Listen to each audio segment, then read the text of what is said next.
Assalamualaikum warahmatullahi wabarakatuh. Selamat siang, sore, pagi, siang, malam, kapanpun Anda menonton podcast ini. Nah, pada kesempatan kali ini saya Nilam Andalia Kurniasari dari Airlangga Institute for International Law Studies, lebih tepatnya lagi subdivisi Marok Law, yaitu Center for Maritime and Ocean Law Studies.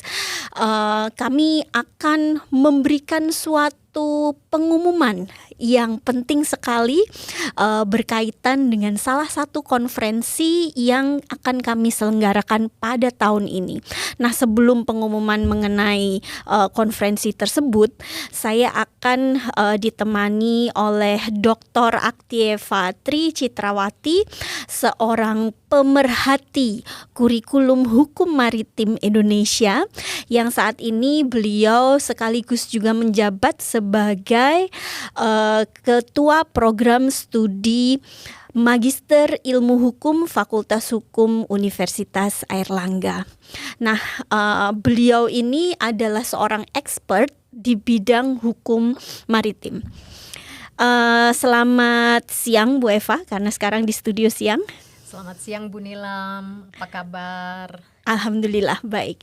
Nah Bu Eva, berkaitan dengan konferensi yang akan diselenggarakan oleh Airlangga Institute for International Law Studies ini, kami akan mengusung tema berkaitan dengan peran institusi pendidikan tinggi di dalam pengembangan regulasi kemaritiman dan pelayaran di Indonesia. Nah, sebelum kita sampai pada peran institusi pendidikan tinggi, sebenarnya ada apa sih dalam isu mengenai pengembangan regulasi kemaritiman dan pelayaran di Indonesia ini? Terima kasih Bu Nilam. Mungkin kita bisa rasakan begitu ya, bahwa sebetulnya mungkin ini bukan hanya problem kita di masalah kemaritiman ya, tetapi dalam banyak hal bahwa masih banyak di sektor-sektor yang perlu kita perhatikan regulasinya gitu ya. Jadi masih perlu kita perhatikan bagaimana peran regulasi itu agar bisa mengembangkan bisnis tersebut. Misalnya kalau misalnya di bisnis pelayaran, kita perlu memastikan bahwa regulasi-regulasi yang ada, peraturan perundangan yang ada itu mendukung aktivitas itu, aktivitas bisnis kemaritiman misalnya atau pelayaran, sembari kita juga melindungi stakeholder yang ada di dalamnya ya. Jadi misal kepentingan pebisnisnya, tetapi di sisi lain kita juga harus memperhatikan perlindungan hukum bagi mereka-mereka yang bekerja di situ tetapi bukan pemilik modalnya, misalnya seafarer, lalu kemudian atau orang-orang yang terlibat di dalamnya, misalnya nelayan-nelayan yang juga bekerja di kapal-kapal nelayan asing dan lain-lain. Jadi banyak sekali sektor-sektor, banyak sekali aspek-aspek yang kalau dalam istilah saya itu semacam ramifikasi begitu ya, berbagai sektor, berbagai aspek, berbagai stakeholder yang terkait kepentingannya di situ dan memerlukan suatu regulasi yang tepat yang bisa mempertemukan berbagai kepentingan ini. Nah, sementara terus terang saja masih banyak problema di situ yang ketika kita memperbaiki di aspek ini, aspek yang lain terkena begitu ya. Jadi di situ kita di persoalan regulasi yang menurut saya banyak yang harus kita kaji. Pernah juga kita misalnya ini kita juga concern, kita pernah diminta ini tolong begitu ya oleh kementerian untuk misalnya mengkaji tentang misal saja mahkamah pelayaran misal. Oh, berarti ada problem di situ yang belum kita selesaikan gitu. Jadi banyak sekali aspek yang harus kita kaji, yang mungkin karena ini seperti saya katakan tadi ramifikasi, kita perlu urai satu-satu. Mungkin kita klasifikasi, lalu kemudian kita kelompok-kelompokkan ke dalam suatu kajian, lalu kemudian kita kaji bersama untuk kemudian kita cari titik temu yang ideal untuk kepentingan semua stakeholder. Oke. Nah, ramifikasi ini Bu berarti kan istilahnya kalau bahasa awamnya ini mix, gado-gado. Isu ini, isu itu, dan mungkin lintas sektoral juga seperti itu. Betul. Nah, apakah ini juga menjadi salah satu kendala di dalam pengembangan regulasi kemaritiman dan pelayaran di Indonesia ini? Betul sekali. Jadi karena sangat multisektor, tentunya sulit sekali mengatur sesuatu yang sifatnya multisektor. Di bidang kemaritiman itu kaitannya baik dengan misalnya dengan ketenaga kerjaan, dengan environment, dengan transportation dan lain-lain. Jadi banyak sekali human rights, kaitannya itu berbagai sektor, sehingga seperti yang saya katakan tadi, kita tentunya perlu duduk bersama untuk membicarakan ini. Berbagai stakeholder yang berkepentingan dengan di sektor ini perlu kita duduk bersama. Kita mau bagaimanakan sih regulasi di bidang kemaritiman dan pelayaran ini, kita mau tempatkan seperti apa? Ya, apalagi misalnya ketika Presiden Jokowi misalnya menyampaikan bahwa kita akan mengembangkan di aspek kemaritiman, kita mau membuat dengan tol laut misalnya. Ini kita bagaimana kita terjemahkan ini, kebijakan ini menjadi regulasi yang mau seperti apa? Karena seperti saya katakan tadi, ketika dikeluarkan suatu regulasi itu banyak kepentingan yang akan terkait di situ. Nah, sehingga misalnya apakah perbankan sudah mendukung sektor kemaritiman? Ketika misalnya kita membicarakan apakah perbankan mendukung sektor kemaritiman, kita tidak bisa meminta begitu saja perbankan harus terlibat dalam sektor kemaritiman tanpa memberikan jaminan, kepastian bahwa bisnis ini ketika diberi modal oleh perbankan akan kembali modalnya dan lain-lain. Nah, ini menyangkut aspek-aspek hukum yang lain tentang kepastian hukum dalam bisnis kemaritiman dan pelayaran. Artinya begini, kalau kita berbicara mengenai pengembangan regulasi kemaritiman dan pelayaran, kita tidak hanya melihat pada ansih hanya kemaritiman dan pelayaran saja, tetapi kita harus juga melihat isu-isu tertentu itu dari berbagai macam sektor yang terkait. Nah, artinya kalau kita bicara mengenai penataan regulasi gitu ya, ini tidak hanya bicara hukum saja berarti ya Ibu ya? Atau bagaimana? Ya, karena namanya regulasi pasti mainnya adalah hukum ya. Tetapi di dalam pembentukan suatu ketentuan hukum dalam suatu proses lawmaking yang bagus itu adalah ketika kita meyakini bahwa kita sudah mempertimbangkan berbagai aspek yang terkait dengan regulasi tersebut. Sehingga tidak ada orang yang dirugikan dengan dikeluarkannya suatu regulasi. Tentunya mengeluarkan suatu aturan itu kan biasanya kita harus memperhatikan kebutuhan, kalau bisa itu kebutuhan ke depan gitu ya. Jadi kadang-kadang memang mungkin akan meniadakan, mungkin ya kalau boleh dibilang meniadakan suatu praktek-praktek yang selama ini mungkin sudah terbiasa ada, misalnya bisnis freight forwarding dan lain-lain ya kan, atau mungkin kuli panggul misalnya ya, kalau kita katakan begitu ya, misalnya kuli-kuli di pelabuhan. Kalau kita modernisasi kepelabuhanan di Indonesia dengan melalui regulasi ya, memastikan adanya modernisasi itu dengan regulasi-regulasi, tentunya ada misalnya tenaga kerja kuli panggul itu misalnya yang akan hilang dari aktivitas kepelabuhanan misal. Tetapi kita mungkin bisa melihat ya dari praktek misalnya dulu di perkereta-apian gitu kan juga menghadapi persoalan yang sama. Dulu pedagang-pedagang asong itu bebas masuk ke dalam kereta api, sehingga bisnis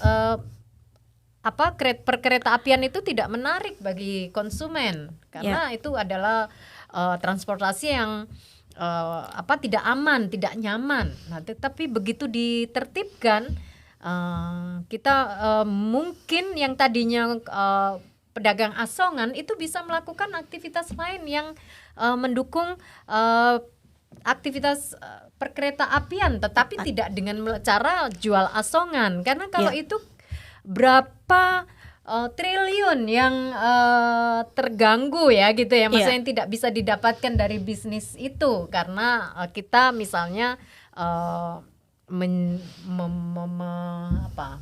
memungkinkan adanya pedagang asongan masuk ke kereta api.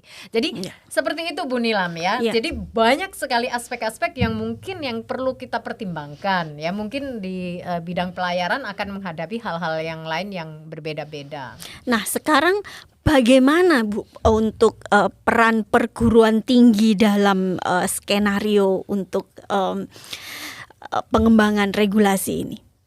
Ya, tentunya perguruan tinggi adalah menyediakan SDM ya, tentunya menyediakan expert ya, kalau itu mungkin bisa dikatakan begitu, menyediakan expertise yang mampu mengkaji problematika yang ada, baik ketika sebelum menjadi suatu regulasi atau ketika nanti ketika regulasi itu dilaksanakan, atau ketika nanti misal terjadi kasus-kasus yang berkaitan dengan pelaksanaan regulasi atau tidak dilaksanakannya regulasi. Tentunya butuh expert yang mempunyai keahlian di situ, yang mampu mengkaji ini seperti apa. Nah, harapannya sih bahwa perguruan tinggi itu memiliki peran mengkaji yang tadi yang saya sampaikan, di mana bisa mempertemukan berbagai kepentingan yang mungkin berbeda-beda. Karena apa? Kita di perguruan tinggi itu sebisa mungkin kan netral. Ya, betul. Ya kan, netral. Maksudnya kita memberikan landasan-landasan teoritis, memberikan landasan-landasan cara mengkaji peraturan perundangan yang benar itu seperti ini. Seharusnya suatu peraturan perundangan itu dibuat seperti ini. Begitu ya. Jadi harusnya kita netral sehingga kita tidak terjebak pada mendorong satu kepentingan saja. Misalnya yang seperti saya katakan, ketika kita ingin memodernisasi kepelabuhanan di Indonesia misal ya, itu kan pasti banyak keterkaitan di situ ya. Ada yang merasa terganggu, ada yang merasa perlu didorong di situ untuk bisa melakukan bisnis di situ dan lain-lain. Nah, mungkin perguruan tinggi kalau berkaitan dengan implementasi suatu peraturan atau pembentukan peraturan, di situ perannya. Kami juga tentunya harusnya bisa mempersiapkan SDM yang nantinya akan bisa bekerja di bidang itu. Terus terang saja kita lihatlah di Indonesia ini, berapa sih ahli hukum kemaritiman. Kalau dibilang, kalau misalnya hukum pidana, itu kan profesor ini, profesor itu, profesor ini, itu sudah tersedia. Hukum perdata, profesor ini, profesor ini, profesor ini. Tetapi kalau coba mungkin Bu Nilam bisa sebutkan satu saja ekspor di bidang hukum kemaritiman. Saya rasa mungkin agak kurang ya. Ini juga tergambarkan dengan lulusan. Berapa banyak mahasiswa kita yang mengambil skripsi hukum maritim? Terakhir 2018. Saya juga ada satu ini yang sedang saya bimbing. Terakhir 2018 dan ini baru satu setelah 2022. Bayangkan itu Bu Nilam, betapa kita tidak menyiapkan mahasiswa-mahasiswa kita untuk menjadi expert di bidang hukum maritim. Padahal harusnya kita ini kan negara dengan negara maritim yang sedemikian luas, itu ini kan harusnya menjadi bidang kerja, menjadi bisnis yang banyak mahasiswa kita yang harusnya bisa bekerja di situ. Tetapi kita ternyata tidak mempersiapkan untuk itu. Biasanya para pemberi kerja ya, para apa itu istilahnya ya, para pengguna lulusan itu istilahnya, para pengguna lulusan itu menerima mereka polos ya, dalam saya katakan lulusan tanpa ekspertis. Habis itu mereka bimbing yang mungkin, mereka shape sedemikian rupa. Betul. Jadi mereka shape, mereka bentuk sehingga bisa, bukan expert. Ya, saya katakan bisa, bukan expert. Nah, ini mungkin problem kita. Nah, ketika ada kasus-kasus di bidang pelayaran misalnya, kita kan selalu kelabakan. Kalau mencari expertnya itu tidak ada yang iya. mampu. Memang sepertinya ini problema yang sedang dihadapi oleh perguruan tinggi. Nah, apakah ini berkaitan, ada hubungannya ya dengan masalah kurikulum? Soalnya ketika di beberapa forum yang saya hadiri, ketika ada undangan mengenai hukum maritim, loh kok ternyata Laut. Nah, itu dia. Ternyata yang sedang dibahas adalah hukum laut. Nah, kemudian setelah usut punya usut, ternyata mereka menyamakan antara the law of the sea dan maritime law ini. Bagaimana ini Bu Eva? Itulah Bu Nilam ya. Jadi mesti kita rapikan nomenklatur ya. Jadi harus kita rapikan nomenklatur.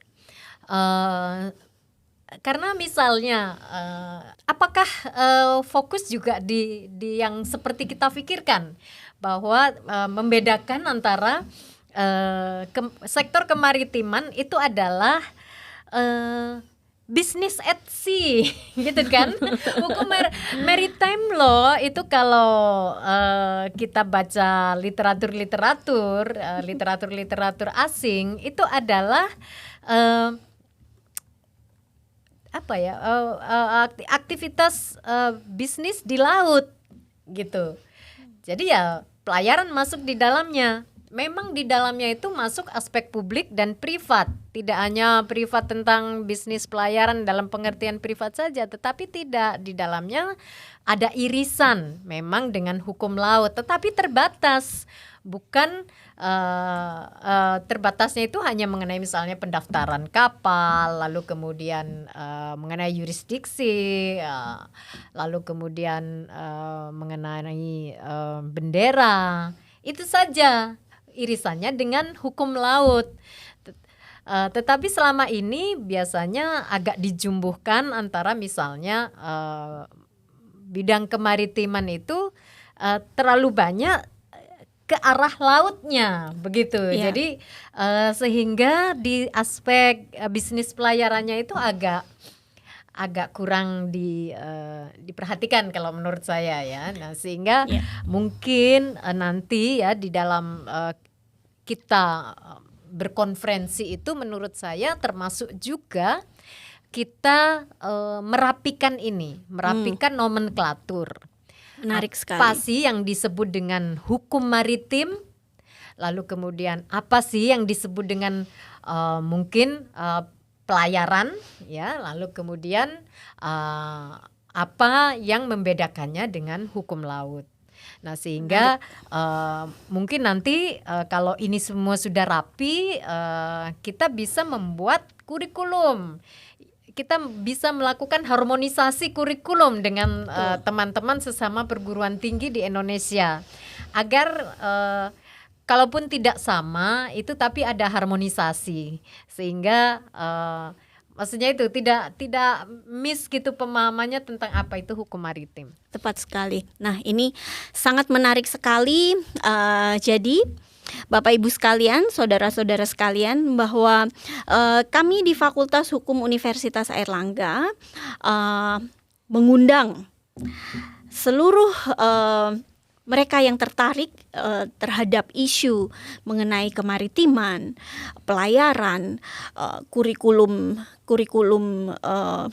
hukum kemaritiman, kemudian mereka yang pemerhati masalah seafarers, kepelabuhanan, silahkan bergabung di konferensi yang kami akan selenggarakan pada tanggal 29 dan 30 Agustus, yaitu dengan tema Konferensi Nasional Hukum Maritim dan Pelayaran. Temanya adalah peran institusi pendidikan tinggi dalam pengembangan regulasi kemaritiman dan pelayaran di Indonesia. Nah, ini dengan tema yang sedemikian besar, kami membaginya menjadi 7 subtema. Subtema yang pertama adalah hukum maritim dan pelayaran, baik nasional maupun internasional. Nah, ini tentu saja sangat luas sekali ya, apa yang bisa dibahas. Entah itu masalah environment yang tadi disebutkan oleh Bu Eva, kemudian masalah regulasi kepelabuhanan, logistik, aspek logistik dari pelayaran, kemudian baik dari hukum nasional maupun hukum internasional. Kemudian subtema yang kedua adalah mengenai maritime security. Nah, ini isu yang sangat menarik sekali, bukan safety loh ya, tetapi security, misalnya piracy, nah armed robbery at sea, ya kan Bu Eva? ISPS Code diantaranya itu. Kemudian subtema yang ketiga adalah khusus mengenai perkapalan, transportasi laut, dan logistik. Perkapalan ini isunya bisa cross-cutting issue, bisa menyangkut mortgage, kemudian ship arrest and liens. Nah, itu semuanya bisa masuk ke sana. Logistik, Incoterms misalnya, transportasi laut. Nah, itu masuk ke subtema ketiga. Kemudian kami juga ada subtema keempat, yaitu kepelabuhanan. Nah, ini bagaimana pengaturan kepelabuhanan di Indonesia, bisa dari aspek safety-nya, bisa dari aspek administration masuk di sana. Sungguh sangat menarik. Kemudian isu yang kelima, nah ini maritime labor and seafarers. Tanggal 25 Juni ini nanti kita akan memperingati the Day of the Seafarers. Ini internasional, peringatan internasional Hari Pelaut dunia. Kemudian isu keenam adalah shipbuilding. Industri shipbuilding ini termasuk industri yang besar sekali Bu Eva, dan juga sangat mendukung implementasi maritime cabotage di Indonesia, karena maritime cabotage kita mempersyaratkan bahwa kapal-kapal kita itu mesti berbendera Indonesia gitu ya. Kemudian berbendera Indonesia ini bisa jadi second hand tonnage atau bikin baru melalui shipbuilding ini. Nah, silahkan untuk shipbuilding masuk di subtema ke-6. Kemudian yang subtema terakhir adalah pengembangan kurikulum nasional mata kuliah hukum maritim. Nah, ini bagi Bapak Ibu sekalian yang sangat tertarik untuk berpartisipasi, menuangkan ide-idenya berkaitan dengan kurikulum nasional hukum maritim. Nah, silahkan kirimkan paper Bapak Ibu sekalian pada konferensi ini. Nah, bagaimana dengan date-nya, important dates-nya? Nah, kita buka mulai dari sekarang. Call for papers-nya. Jadi mulai 20 Juni sampai dengan 29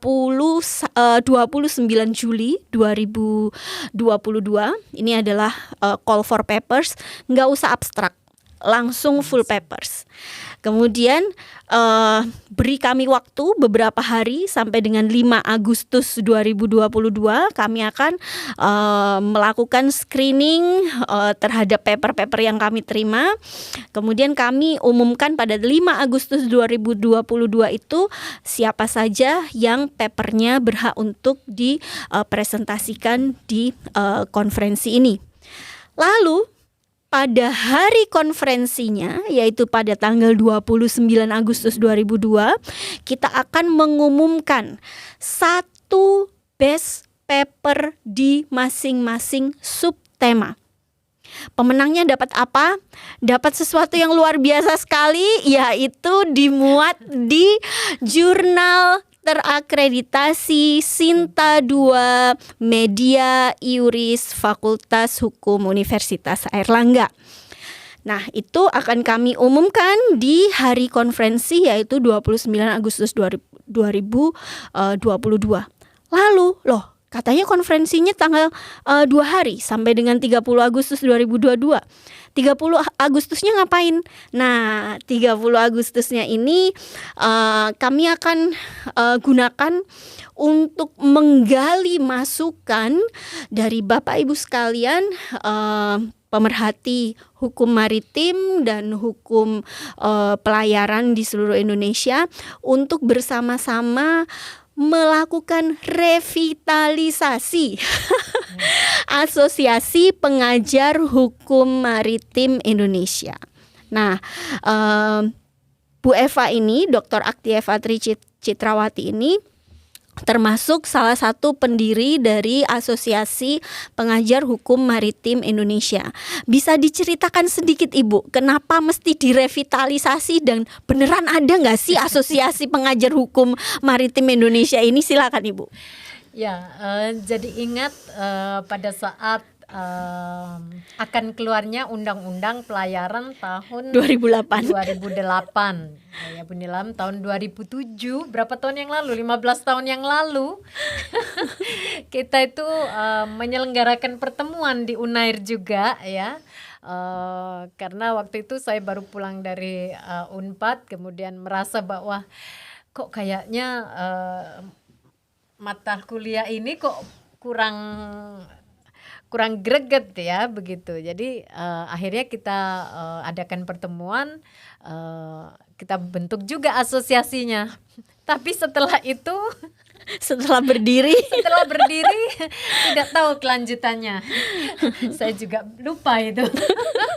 Karena disibukkan dengan berbagai kegiatan yang lain. Juga rasanya bukan saya ketuanya. Tidak salah. Akhirnya terlupakan. Jadi makanya kita tidak katakan sebagai pendirian, tetapi kita sebut dengan revitalisasi, karena kita ingin merevitalisasi yang sudah ada. Mudah-mudahan dengan kita revitalisasi, kepedulian terhadap mata kuliah hukum maritim dan pelayaran itu menjadi apa ya, mudah-mudahan menjadi lebih diperhatikan begitu Bu Nilam, karena terus terang aja ini bisnis logistik ini sekarang itu sangat luar biasa, dan perlu kita ingat bahwa 90% logistik baik di internasional maupun di nasional itu dilakukan melalui laut. Nah, tetapi kenapa di aspek ini tidak kita perhatikan? Kita selalu ketika terjadi peristiwa baru kita wow gitu, gimana nih gitu ya. Dan kenapa tidak ada expertnya di Indonesia? Nah, itu yang selalu begitu. Nah, makanya saya rasa ini tren yang akan terus terjadi bahwa 90% logistik itu akan tetap dilakukan melalui laut, walaupun nanti ada drone, ada ini, ada itu, tetapi saya yakinnya bahwa 20 tahun, 30 tahun ke depan masih tetap tren yang sama, karena penggunaan melalui udara itu terbatas, sementara kita negara kita itu terdiri dari ribuan pulau yang harus diberi akomodasi yang baik agar distribusi barang dan jasa antar pulau itu bisa dilakukan dengan baik, sehingga tidak ada disparitas harga antara Pulau Jawa dengan pulau-pulau yang lain. Baik, terima kasih Bu Eva atas kehadirannya pada podcast kali ini. Saya tidak ingin menyimpulkan Bu Eva karena semuanya sudah jelas dan cukup singkat, padat gitu ya, dan sangat crystal clear lah untuk apa yang disampaikan Bu Eva tadi. Tetapi saya ingin menambahkan mengenai statistik mengenai pelayaran kemaritiman. Yang pertama adalah benar kata Bu Eva, 80% sampai dengan 90% pengangkutan barang itu terjadi dengan laut. Tidak hanya di Indonesia tetapi di seluruh dunia. Seperti itu yang pertama. Lalu kemudian yang kedua adalah Indonesia ini punya 17.000 lebih pulau, 17.500 sekian, dan jumlahnya masih terus bertambah karena masih dalam proses identifikasi oleh Gazettir Nasional. Nah, ini membuktikan bahwa Indonesia adalah negara kepulauan terbesar di dunia. Otomatis dia punya pangsa pasar terbesar di dunia pula untuk domestic shippingnya. Nah, itu. Yang ketiga adalah bahwa ternyata di Indonesia ini kita tidak punya banyak maritime law experts gitu. Jadi ini Menyedihkan. yang sungguh sangat menyedihkan. Oleh karena itulah Bapak Ibu sekalian, kami di Fakultas Hukum Universitas Airlangga ini menyelenggarakan konferensi nasional tadi yang saya sebutkan, yaitu berkaitan dengan penataan peran perguruan tinggi dalam penataan regulasi kemaritiman dan pelayaran di Indonesia. Silahkan call for papers-nya, important dates-nya, dan tornya akan tersedia di link yang nanti akan kami provide di channel ini. Terima kasih Bu Eva sekali lagi. Terima kasih Bu Nila. Sampai jumpa di acara conference-nya ya. Bye. Bye.